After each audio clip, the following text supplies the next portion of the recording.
আমরা এখন কি করবো মর্জিনা ফুপু সেটাই তো জানি না। তোর আম্মা কোথায় আছে, কিভাবে আছে, আদৌ বেঁচে আছে কিনা এগুলো তো কিছুই জানি না। মর্জিনা ফুপু বলল চল এতক্ষণ আর এখানে দেরি না করি, তোর বাপ আবার সন্দেহ করবো।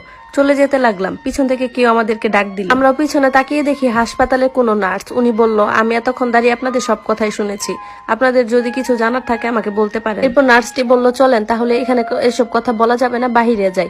বাহিরে তো উনি আমাদেরকে একটা নির্জন জায়গায় নিয়ে গেল, নিয়ে গিয়ে বলতেছে আমার মনে হয় আমি এই বাচ্চার মাকে দেখেছি। এই কথাটা এতদিন কাউকে বলার সাহসই পাইনি। জিনা ফুপু অবাক হয়ে বলল কি বলেন আপনি এসব? তখন নার্সটি বলল হ্যাঁ আমি সত্যি বলছি, এতদিন কাউকে ভয়ে বলিনি, আর যদি বলতাম তাহলে আমার চাকরিটাই হয়তো বা থাকতো। আপনি সবকিছু আমাদের খুলে বলুন। তখন নার্সটি বলল যেদিন এই বাচ্চার মাটি মারা যায় সেদিন এখানে একটা অ্যাক্সিডেন্টে রুগী আসে যার মুখটা একদম থেতলানো ছিল। সেদিন আমার নাইট ডিউটি ছিল, রাতের বেলা আমি হঠাৎ দেখি একটা লাশ হেঁটে চলে যাচ্ছে। এটা দেখে আমি তো ভয় পেয়ে যাই। আমি তো জানি কোনো লাশেরই হেঁটে হেঁটে হেঁটে চলা সম্ভব না, ওই মহিলা হয়তো বা আদতে মারাই যাননি, কোনো না কোনো ভাবে উনি সার্ভাইভ করে গেছেন। তাহলে আপনি এই কথা কাউকে বলেননি কেন?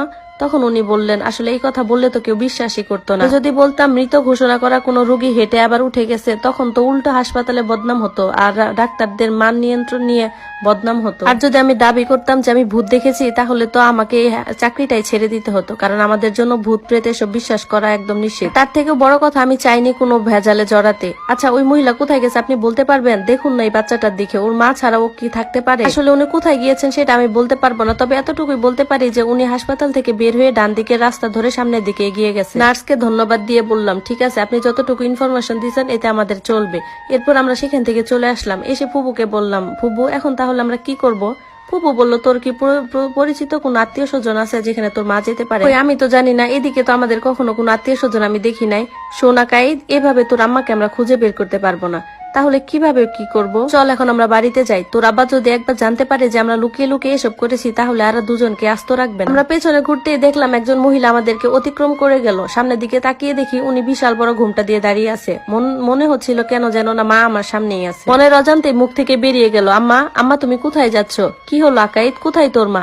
আমি ফুবুকে বললাম ফুবু দেখো না, মনে হচ্ছিল এটা আমার মা। এরপর আমরা দুজন মহিলাটির কাছাকাছি যেতে হাতটা যখন খপ করে ধরে ফেললাম তখন উনি এক পলকে এক ঝটকা দিয়ে আমাদের থেকে দূরে মিশিয়ে গেলেন। উনাকে আর খুঁজে পেলাম না। মর্জিনা ফুপু আম্মা কেন আমাদের এইভাবে রেখে পালিয়ে গেল? তুই কি পাগল হয়েছিস আকাইদ? কে তোর মা? তোর মা যদি হতো তাহলে তো সে এইভাবে পালিয়ে যেত না। না ফুবু, ওইটাই আমার মা, আমি জানি। একরাশ হতাশা নিয়ে আমি আর মর্জিনা ফুবু বাড়িতে চলে যাই। এখনো বুঝতে পারছি না কে ছিল ওটা, আর আমাদেরকে দেখে এইভাবে পালিয়েই বা কেন গেল। বাড়িতে গিয়ে দেখি আব্বা দরজার সামনে দাঁড়ায় আছে, আমাকে জিজ্ঞাসা এত রাতে কই থেকে আসা হইলো। আমি জানি আমি যদি বলি হাসপাতালে গেছিলাম আব্বা আমাকে আস্ত রাখবো না। আমি কিছু না বলে রুমের দিকে চলে গেলাম। উনি আবার জিগাইলো কি কি কথা, কি কানা যাচ্ছে না? কি জিগাইলাম? আমি তখন তাকে বললাম তুমি আমারে বিষ খাওয়াইছো কেন?